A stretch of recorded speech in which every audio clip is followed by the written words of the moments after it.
You're watching News 13 at 11, and it was 35 years ago tonight, November the 15th, 1977, that a fire nearly destroyed Socastee High School. Students were out of school for weeks, but for that year's senior class at Socastee, the fire formed friendships that continue to this day. As News 13's Rusty Ray shows us new at 11, the group still performs Positively Carolina deeds.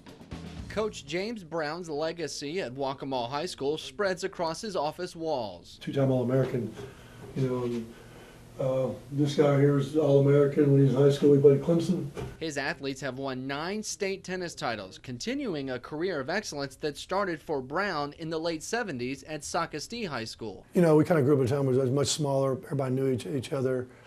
Sports was huge because there wasn't a whole lot else going on, and we were just lucky.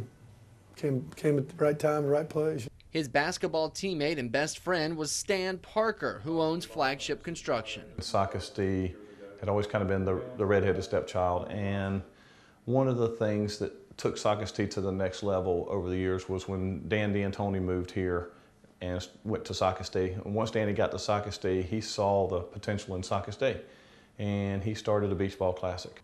D'Antoni now coaches with his brother in the NBA, but now Parker is in charge of beach ball, which brings thousands of fans and players to the beach each Christmas. Brown also leads the way in the community with several bicycle rides, including one across the country last year to raise money for cancer.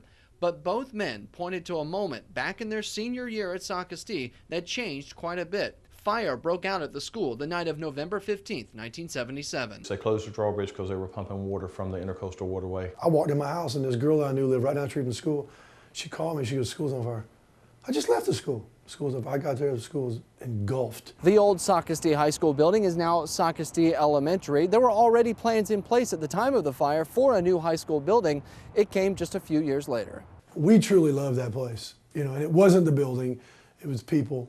It was the people that made it so special. We all still take a lot of pride in that. Perhaps it's that pride that draws some classmates together every Thursday night at E Noodles and Company in Myrtle Beach. You guys take a nap too before you came? The group's core includes Parker and Brown. Other classmates and their friends have piled on through the years, and plenty come and go. I always tell people, don't be surprised, don't be offended, but if you come, know that everybody loves everybody. And loves to help the community. Not long ago, the Socastee Singers needed money for a trip to Florida. Stan heard about it and promised to help raise the money because he and his classmates had already done it for the basketball team at Socastee through a series of dinners. And then we donated $2,000 back per event to Socastee basketball. And in a 2-year period of time, we raised $12,000. Meanwhile, Brown found support from the most unlikely places during his long ride last summer to help him raise more than $30,000 in 2 years. I get calls from people that don't even live in this state, calling me, encouraging me, telling me their story. It gives me chills thinking about it.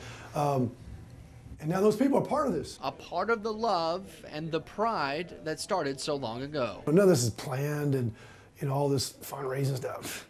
We never thought about all that. It's just kind of the way life has taken us. From a small school transformed by tragedy, but strengthened by so many family members, including and led by the class of '78. In Socastee, Rusty Ray, News 13. The class of '78 gets together for reunions every 5 years. Its 35th reunion will happen next fall in Myrtle Beach.